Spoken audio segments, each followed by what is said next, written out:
आपकी नज़र में? हाँ, ये तो सरल भाषा में बता दिया, बिल्कुल बात खत्म कर दी पूरी पूरी। अच्छा ठीक है, बहुत बढ़िया, यानी कि आपका आंसर भी सही है। एटॉमिक नंबर क्या हो सेम, मास नंबर क्या हो डिफरेंट।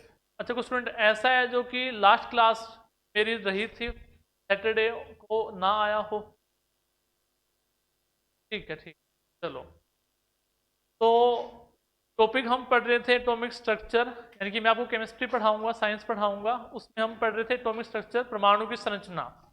और उसके अंदर लगभग हम खत्म कर चुके थे। दो तीन बातें हमारी बचती हैं, जो कि चैप्टर हमारा नेक्स्ट है, या जो आएगा पीरियोडिक क्लासिफिकेशन नाम से, यानी कि आवर्त सारणी नाम से, उसमें वो पॉइंट्स वहां जाके कवर होंगे। यानी कि हमारी पूरी पूरी केमिस्ट्री जो होती है ना, बहुत ही इंटरकनेक्टेड है ये। लेकिन ऐसा है कि दो टॉपिक आपस में जुड़े होते हैं, फिर दो का आपस में कोई लिंक नहीं है।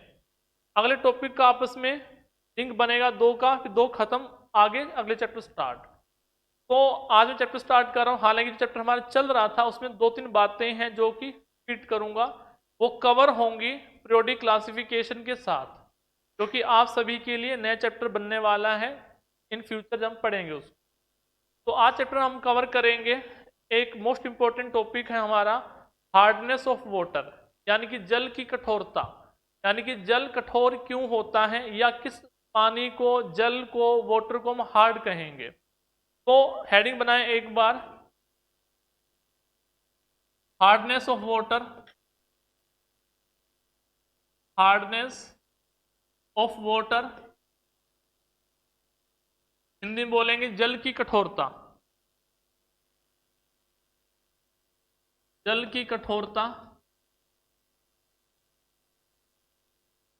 अब पहले डिसाइड कर लेते हैं कि हमें इस टॉपिक में कवर क्या क्या करना है, यानी कि सब टॉपिक की बात कर रहे हैं। एक तो हमें समझना है difference soft and hard water में, इनके बीच का डिफरेंस समझेंगे। सॉफ्ट को बोलेंगे मृदु जल, हार्ड को बोलेंगे कठोर जल। फिर हम जानेंगे कि रीजंस क्या होते हैं हार्ड वाटर के, रीजंस यानी कि कारण। और फिर हम बात करेंगे कितने टाइप की हार्डनेस होती है, यानी यहाँ पे आएगा प्रकार, टाइप्स। और टाइप्स के बाद हम पढ़ेंगे मेथड्स, टाइप्स के बाद हम पढ़ेंगे मेथड्स क्या हैं हार्डनेस रिमूव करने के, यानी कि कौन कौन से तरीके हैं जिससे हार्डनेस, कठोरता जल की दूर हो जाएगी। फिर जाके टॉपिक हमारा यहाँ पे खत्म होगा। तो फिर क्वेश्चन पूछूंगा आपसे, पहले पढ़ लेते हैं एक बार। देखो, सॉफ्ट एंड हार्ड वाटर में डिफरेंस एक ये है, जैसे मेरे पास वाटर है कोई भी, अगर मैं साबुन का यूज करूं, सोप यूज करूं, प्रॉपर फॉर्म यानी झाग बन जाए आसानी से, यानी साबुन मैंने लिया, पानी के साथ मैंने उसको रगड़ा, प्रॉपर झाग बन जाए आसानी से, बोलूंगा वाटर सॉफ्ट था वो, यानी कि मृदु जल था। अगर नहीं बने या ज़्यादा टाइम लगे, बोलूंगा हार्ड वाटर। अब आप ही के लेवल का एग्जाम्पल लेके चलता हूँ। गांव में पहले सप्लाई का वाटर नहीं आता था, हैंडपंप का पानी यूज करना पड़ता था। कुछ गांव ऐसे आज भी हैं जहाँ पे हैंडपंप का वाटर यूज किया जाता है। हाँ, उस केस में साबुन प्रॉपर झाग नहीं बनाएगा और कपड़े आसानी से नहीं धुल पाएंगे। ठीक है, तो उस केस में क्या बोलेंगे, वाटर क्या वो हार्ड है।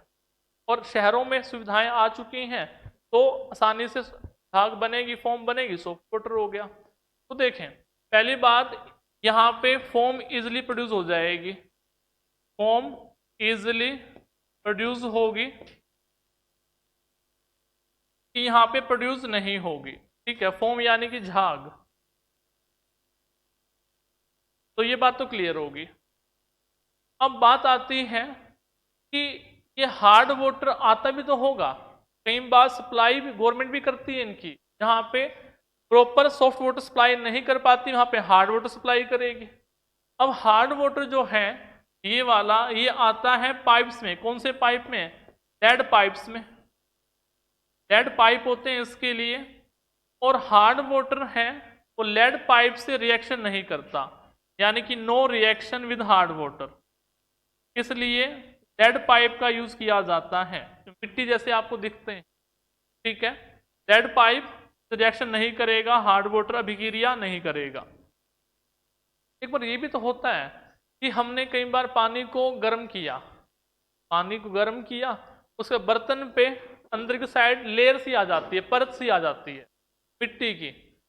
उस केस में पानी वो कैसा है फिर? वो भी हार्ड वाटर है। अब ये नहीं हार्मफुल वाटर है, ये नहीं कहना। आप वहां से सदा बाहर देते हैं, कभी गलत नहीं हो सकते। आप कहेंगे सर हार्ड वाटर है वो, यानी कि हार्ड वाटर की एक और प्रॉपर्टी है, इसको जब बॉयल किया जाता है, on boiling it produce layer inside the utensil, यानी बर्तन के अंदर साइड लेयर आ जाती है, ठीक है, मिट्टी जैसी क्या परत आ जाएगी। ये हार्ड वाटर की एक और प्रॉपर्टी होगी। कोई बात क्लियर यहां तक? हाँ भाई चलें आगे। अब बात करते हैं हम रीजंस की, कारणों की। देखें, आप चीजों को आसान तरीके से समझेंगे तो बात बनेगी। पहले देखें, कैल्शियम लिखा मैंने यहां पे, मैंने लिखा मैग्नीशियम, यानी कैल्शियम और मैग्नीशियम के वाटर में क्या होते हैं? सोल्ट्स। कैल्शियम मैग्नीशियम के जल में लवण होते हैं, और ये लवण एक तरीके से पानी को हार्ड बना देते हैं। अब लवण कौन से होते हैं वो टाइप्स में आएगा, ठीक है, टाइप्स को भी पढ़ेंगे। तो पहले यहाँ के क्वेश्चंस कवर कर लेता हूँ, फिर अगले स्लाइड पे लेके चलेंगे आपको। पहला क्वेश्चन क्या था? सॉफ्ट हार्ड वाटर डिफरेंस की बात करी, तो फॉर्म इजिली प्रोड्यूस कर ले सॉफ्ट वाटर, जो टाइम लगाए या ना फॉर्म प्रोड्यूस कर पाए वो हार्ड वाटर। हार्ड वाटर को एक और तरीके से पता किया जा सकता है, पानी को बॉयल कर लो, अंदर साइड मिट्टी की परत लेयर बन गई हल्की हल्की सी, तो बोल दिया क्या है वो हार्ड वाटर है। तो हार्ड वाटर का ट्रांसपोर्टेशन, ट्रांसफर किया जाता है एक जगह से दूसरी जगह, किसके थ्रू? पाइप्स के थ्रू। पाइप कौन से? वो लेड पाइप है, क्योंकि लेड पाइप से रिएक्शन नहीं करता, लेड पाइप गलता नहीं है, ठीक है। उसके बाद रीजन की बात की जाए, कहेंगे कैल्शियम मैग्नीशियम के सोल्ट्स के कारण, कैल्शियम मैग्नीशियम के लवण के कारण, ठीक है। चलें भी आगे। अब देखें, आगे तो बात करें तो टाइप्स की बात कर लेते हैं, वहां पे सोल्ट्स के बारे में बात अपने आप हो जाएगी। हाँ, टाइप्स की बात की जाए तो हार्डनेस दो टाइप की है, टेम्परेरी यानी कि अस्थाई, टेम्परेरी यानी कि अस्थाई कठोरता। एक है परमानेंट यानी कि स्थाई, ठीक है। हम पढ़े टॉपिक वाटर वाला, थोड़ा सा बाद में जुड़े दोनों। वाटर हार्ड और सॉफ्ट दो टाइप का होता है। हार्ड क्यों हुआ या कितने टाइप की हार्डनेस है वाटर के अंदर, उसको हम पढ़ रहे हैं। तो यहीं से जुड़े और लास्ट में फिर मैं करवा के ही जाऊंगा, हमेशा की तरह। देखें, तो हार्डनेस दो टाइप की है, टेम्परेरी उसको मैंने बोला अस्थाई, एक है परमानेंट उसको मैंने बोल दिया स्थाई। अब टेम्परेरी किसको कहेंगे? यानी कि ऐसा पानी में हार्डनेस तो है हमें पता है, लेकिन पानी उबाला हमने, उसको फिल्टर कर लिया, उसके बाद हमने सोप से उससे रिएक्शन करवाई, साबुन लगाया, आसानी से झाग बन गई, इसका मतलब टेम्परेरी हार्डनेस थी भाई। यानी कि पानी को उबाला, अपने आप हार्डनेस दूर हो गई, पानी को छान के साबुन साथ कपड़े धो दिए, आसानी से काम हमारे हो गए। यानी कि टेम्परेरी हार्डनेस को आप बॉयलिंग से दूर कर सकते हैं, बॉयलिंग से दूर हो जाएगी ये, पानी को उबालने से दूर। यानी ऐसी कठोरता जो उबालने से दूर होती है, या ऐसी हार्डनेस जो बॉयलिंग से दूर होती है, उसको हमने बोला है टेम्परेरी। अब इसके पीछे रीजन है। अब टेम्परेरी क्यों है ये, तो बात आएगी यहाँ पे सोल्ट्स की। सोल्ट्स की बात आएगी, वही लिखेंगे कैल्शियम और लिखेंगे मैग्नीशियम। ये बार बार पता है क्यों लिख रहा हूँ कैल्शियम मैग्नीशियम, क्योंकि आपके ऑप्शन में ना कैल्शियम मैग्नीशियम एक ही आंसर मिलेगा, तो बाकी जो भी मिले सोडियम पोटाशियम जो भी मिले आप ऐसे हटा देना, उससे भी काम चल जाएगा। अब कैल्शियम मैग्नीशियम के होते हैं बाइकार्बोनेट, इतने बड़े नाम है ना उतने छोटे छोटे आंसर हैं इनके,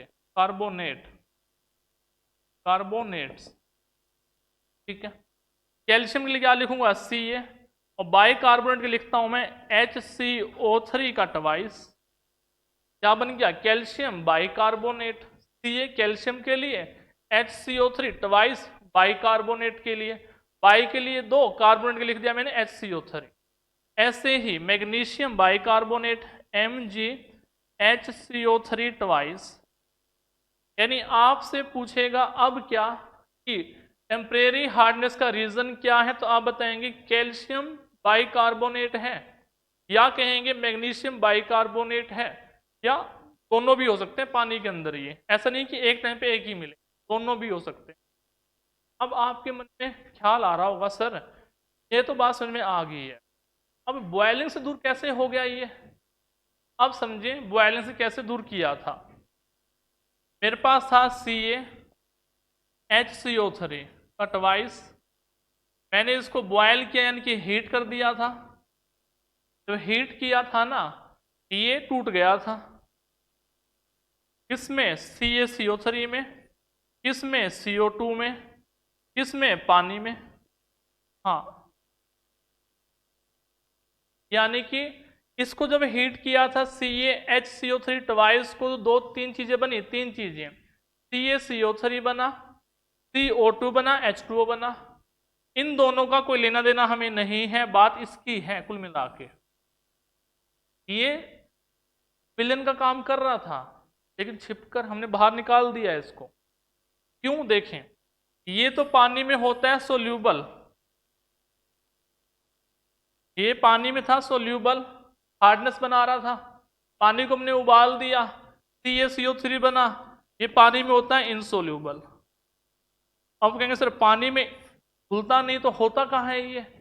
जैसे ही आप उबालेंगे तो पानी में नीचे बैठ जाएगा, ये सिर्फ तली पे आके बैठ जाएगा।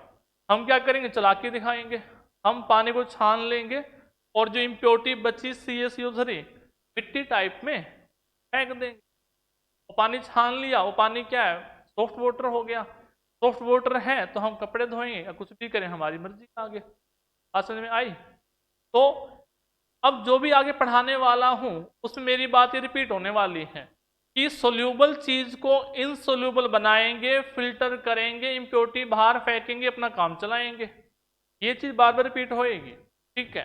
यानी कि मेन मेथड यही है। क्वेश्चन क्या आएगा वो सुन लो यहां से। क्वेश्चन ये आएगा यहाँ पे, कैल्शियम मैग्नीशियम बाइकार्बोनेट से किस टाइप की हार्डनेस दूर होती है, तो या कौन सी हार्डनेस होती है, तो कहेंगे टेम्परेरी। ठीक है, कैसे दूर होएगी? बॉयलिंग से। और प्रोडक्ट क्या बनेगा? इनसोल्यूबल सब्सटेंस बनेगा CaCO3। अगर मैं ये ले लूं तो बस फर्क पता है क्या आएगा? फर्क आएगा कि MgCO3 बन जाएगा। बस ये भी क्या है? इनसोल्यूबल, अघुलनशील। इसको भी ऐसे बाहर कर देंगे। कोई बात क्लियर? हाँ भाई, हाँ तो समझ में आया सभी को? कोई डाउट हो ना हो? मेरी बारी पूछ, ना से नहीं पूछ, ये तो आ गया होगा पक्की बात है, कोई बड़ी बात नहीं थी। तो आंसर दो।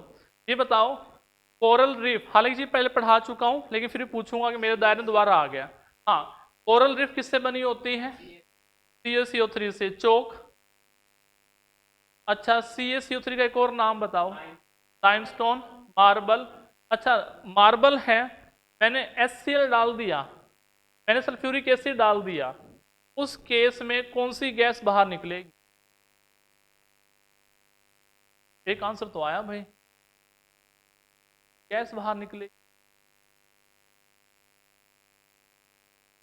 क्वेश्चन आप एग्जाम में आया हुआ है। हाइड्रोजन, चलो 2 ऑप्शन हो गए भाई। एक आधे ऑक्सीजन भी कह दो, एक आधा जना, एक आधा नाइट्रोजन भी कह दो, है भाई। CO2 गैस निकलेगी, CO2 गैस निकलेगी। ठीक है, कोई बात नहीं, याद करने से मतलब हमें तो जैसे याद करें, गलतियां हो सकती हैं। देखो तो पॉइंट याद रखें, क्वेश्चन जो आया हुआ आपके एग्जाम में, यानी कि अगर मार्बल पे अगर मैंने HCl डाला उस केस में CO2 गैस मेनली निकलती है। ये क्वेश्चन आप एग्जाम में आता रहता है। ठीक है, यहां तो बात नहीं क्लियर होगी, नोट कर लिया सभी ने। अब देखें आगे, अब हम बात करेंगे किसकी? परमानेंट हार्डनेस की। परमानेंट हार्डनेस यानी कि स्थायी कठोरता। इस केस में आप कहेंगे सर ये जो हार्डनेस है ये सिर्फ बॉयलिंग से दूर नहीं होगी। जो बॉयलिंग से दूर नहीं होगी तो उसमें क्या है, उसमें हमें थोड़ी सी एक्स्ट्रा मेहनत करनी पड़ेगी। बॉयलिंग से दूर नहीं हुई, इसमें वी ऐड सम सब्सटेंसेस, कुछ पदार्थ मिलाना होता है इस केस में, यानी कुछ पदार्थ मिलाएंगे तभी दूर हो पाएगी ये कठोरता, ये हार्डनेस। अब पहले तो ये पता होना कि ये वाली हार्डनेस है क्यों, तो वही लिखूंगा घूम फिर के दोबारा, कैल्शियम और मैग्नीशियम, कैल्शियम मैग्नीशियम। और यहां लिखूंगा मैं सल्फेट्स, यहां लिखूंगा क्लोराइड्स। सुनना ध्यान से, परमानेंट हार्डनेस क्यों है, तो अब आंसर देंगे कैल्शियम के सल्फेट की वजह से, मैग्नीशियम के सल्फेट की वजह से, कैल्शियम क्लोराइड्स की वजह से, मैग्नीशियम क्लोराइड की वजह से। यानी कि 4 चीजें हो सकती हैं इसके लिए, परमानेंट हार्डनेस के लिए। चारों एक साथ भी हो सकती हैं, एक अकेले भी हो सकती हैं, 2 साथ में भी हो सकते हैं। अब बात करें सल्फेट के लिए हम क्या लिखते हैं SO4, क्लोराइड के लिए लिखते हैं हम Cl2। अब फॉर्मूले बना लें एक बार, क्या बनेगा CaSO4, क्या बनेगा MgSO4, एक बनेगा CaCl2, एक बनेगा MgCl2। ये हमारे हो गए 4। अब फॉर्मूला है तब भी काम चला लेंगे, नाम है तभी पता कर लेंगे। अब बात घूम फिर के आएगी भी इस मिलाएं क्या, हम कैसे दूर करें ये। तो अब बात करेंगे मेथड्स की। मेथड में पहला सब्सटेंस हम डालते हैं वॉशिंग सोडा, कपड़े धोने वाला सोडा भी कहते हैं इसको, हावन सोडा भी कहते हैं। क्वेश्चन याद आ गया, आंसर दे दो फटाफट। हाँ, वॉशिंग सोडा का फॉर्मूला, चलो ऑप्शन मिल गया भैया, NaHCO3 मिल गया ऑप्शन, Na2CO3 मैंने बना दिया ऑप्शन। अब पहचान कौन, वही बात होगी कौन सा सही है। पता है 2 में आप गलतियां करते हैं, एक वॉशिंग सोडा एक बेकिंग सोडा, तो मैंने दोनों लिख दिए यहाँ पे। गलती करो ठीक है मैं करवाऊँ, मन कर रहा है भाई क्या लगाओगे, पहले वाला। और कैंडिडेट बताओ भाई जल्दी से। नन ऑफ दिस भैया, ये तो मतलब अपना ही वही बात है। एक मूवी है फालतू, बताओ आपको, अब एडमिशन हुआ ही नहीं किसी का, उनमें 3 स्टूडेंट थे, किसी का एडमिशन हुआ ही नहीं यूनिवर्सिटी में, खुद की यूनिवर्सिटी बना के खोल दी, खुद का एडमिशन तो नहीं किया, खुद प्रोफेसर बन के घूम रहे। वही बात है कि आंसर आया नहीं इनमें से, मेरा खुद का आंसर है, फिर कोई भी नहीं। तो देखें ये होता है हमारा Na2CO3 वॉशिंग सोडा, जबकि ये वाला जो पहले वाला है ये होता है बेकिंग सोडा, यानी खाने वाला सोडा। ठीक है, तो एक में H और यहाँ पे Na2CO3। अब इसके लिए हम आगे चलेंगे, यहाँ तक नोट कर लिया सभी ने। देखो ना ये खाली Na2CO3 तो मैंने जोड़ा था कि आपसे पूछ सकूं होता क्या है फॉर्मूला। देखें तो यहाँ पे गैस से पानी के अंदर मान लो था CaSO4, ठीक है, एक इम्प्योरिटी यही मान रहा हूँ फिलहाल में, मैंने क्या मिला दिया उसमें ऊपर से Na2CO3। अब इनकी रिएक्शन देखना, अब Na क्या बोलेगा Ca को मेरे घर से बाहर निकल, तो Ca बेचारा कमजोर बाहर निकल जाता है और Na2SO4 बन जाता है। लेकिन Ca है चालाक, क्या करता है ये Na घर में आ जाएगा, यानी कि Na की जगह पे आ जाएगा, क्या बनेगा यहाँ पे CaCO3 बना। तो ये क्या हुआ इनसोल्यूबल, ये इनसोल्यूबल, फिर के बाद वहीं आगे इनसोल्यूबल सब्सटेंस बना दिया, ये नीचे बैठ जाएगा, फिल्टर करेंगे, छानने वाली प्रक्रिया करेंगे फिल्टर, उसके बाद सॉफ्ट वाटर ऑब्टेन कर लेंगे। ठीक है, होगी बात क्लियर।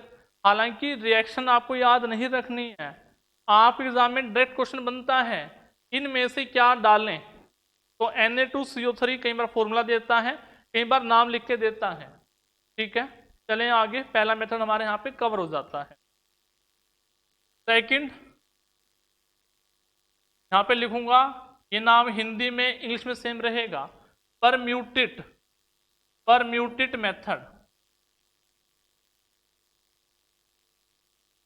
परम्यूटेट मेथड, PR है ये, परम्यूटेट।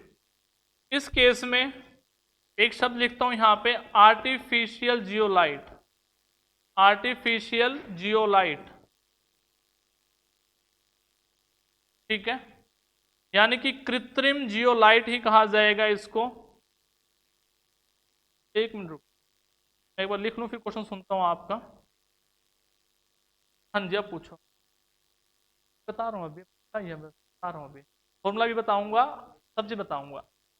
देखें, आर्टिफिशियल जियोलाइट, यहाँ जियोलाइट का मतलब क्या वो समझे। जियोलाइट एक ऐसा सब्सटेंस होता है जिसके अंदर, यहाँ पे यानी कि मैं पहले फॉर्मूले से बता दूं फिर क्लियर हो जाएगा। कोई यहाँ पे मेटल है लाइक सोडियम Na2, उसके बाद यहाँ पे है Al2, फिर यहाँ पे है Si2, फिर यहाँ पे है O8, फिर यहाँ पे है XH2O, इससे आगे कुछ भी नहीं। अब समझें जियोलाइट का मतलब क्या है। एक ऐसा सब्सटेंस जिसमें एल्युमिनियम हो, सिलिकॉन हो, ऑक्सीजन हो, साथ में वाटर मॉइस्चर हो, और आगे कोई एक मेटल जुड़ा हो, आगे कोई एक मेटल जुड़ा हो, इसको हम बोलते हैं जियोलाइट। यानी कि एक ऐसा सब्सटेंस जिसमें aluminium, silicon, oxygen with water moisture हो, साथ में कोई मेटल भी हो, उसको हमने बोला है जियोलाइट। ठीक है, और ये आर्टिफिशियल बोला क्योंकि हमने इसको लैब में प्रिपेयर किया है, समझे। अब देखो आपके एग्जाम में चीजें कहाँ तक पहुंचती हैं वो बता रहा हूं। पहले पहले पूछेगा नाम, हालांकि इस केस के अंदर नाम से काम नहीं चला रहा, वो आगे भी पूछता है। आगे पूछता है कि क्या मिलाया उस मेथड में, हम कहेंगे आर्टिफिशियल जियोलाइट मिलाया। अब एग्जामिनर यहां तक पहुंच गया है कि वो फॉर्मूला भी पूछता है इसका, यानी कि इसका फॉर्मूला भी पूछा जाता है, इसलिए मैंने इसको इस तरीके से लिखा, पहले एल्युमिनियम, फिर सिलिकॉन, फिर ऑक्सीजन, आगे लिखा सोडियम, बाद में वाटर मॉइस्चर। यानी कि आपके एग्जाम में 4 ऑप्शन होने हैं और आपने तो वही बात करनी है, पहचान कौन सा सही है। तो हल्का फुल्का ध्यान तो रहना चाहिए आपको, इसलिए ऐसे याद रखेंगे। अब इसका नामकरण भी कर दें एक बार का, ये तो कॉमन नाम हो गया। असली नाम बात करें, Na के लिए सोडियम, सोडियम, एल्युमिनियम, एक मिनट, एल्युमिनियम, तो आएगा सिलिकेट, सिलिकेट, आगे लिखूंगा ऑर्थो, ये नाम हिंदी में सेम रहेगा, सोडियम एल्युमिनियम ऑर्थो सिलिकेट कहा जाता है। हाँ, हाइड्रेट लिखो ना लिखो चल जाए, हाइड्रेट लिख सकते। Na सोडियम हो गया, एल्युमिनियम के लिए Al वहां पे है ही, फिर मैंने O के लिए लिख दिया ऑर्थो एक तरीके से, बाकी सिलिकेट में कन्वर्ट कर दिया, तो sodium aluminium ortho silicate. Structure वाला वाला हाँ, देखें, तो अब बात आती है फंक्शन कैसे करता है।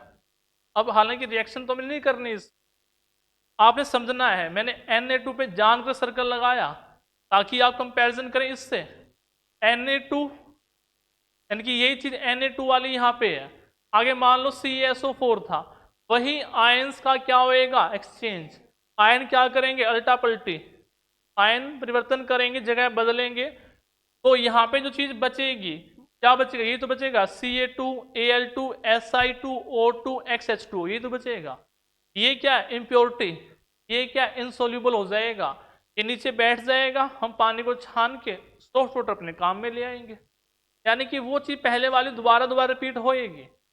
तो Na2 की जगह पे क्या आ जाएगा, Ca2 बन गया। ये पूरा सब्सटेंस अब इनसोल्यूबल का काम करेगा। होगी बात क्लियर? तो यहां से जो क्वेश्चन पूछे जाते थे मैंने यहाँ पे कवर कर लिए। चलें भी आगे, नोट कर लिया सभी ने? चलो, तो अब आगे बात करते हैं थर्ड मेथड के। हमारे टोटल 4 मेथड होते हैं ये। तीसरा मेथड है काल्गन प्रोसेस। हिंदी में इंग्लिश में सेम रहेगा ये, काल्गन प्रक्रिया बोलेंगे हिंदी में इसको, काल्गन प्रोसेस। अब बात आती है इसमें क्या मिलाएं भाई। इसके अंदर Na6 P6 O18 होता है। अब Na के लिए हमने लिखा है सोडियम, सोडियम लिखा Na के लिए है। आगे इसमें लिख दिया मैंने हेक्सा, फिर आता है मेटा, फिर आता है फोस्फेट, मेटा फोस्फेट। अब देखो, अगर नाम याद रह जाए अच्छी बात है, नहीं, सोडियम हेक्सा मेटाफोस्फेट ऐसे इसको लिखा जाता है। ठीक है, अगर आप लिखना चाहें लिख सकते हैं, वैसे दिक्कत नहीं हो। यहाँ पे नोमेनक्लेचर हमारी वो वाली नहीं है, ये जो ऑर्गेनिक केमिस्ट्री में होती है नोमेनक्लेचर है। तो सोडियम हेक्सा मेटाफोस्फेट।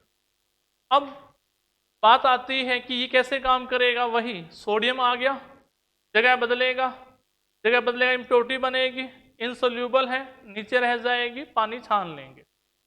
आपसे इस केस में खाली और खाली पूछा जाता है नाम, ध्यान देना, इसमें ये चीज का कभी जिक्र नहीं हुआ आपके एग्जाम्स में, फिर भी मैं लिखवाया ताकि याद रह जाए। ठीक है,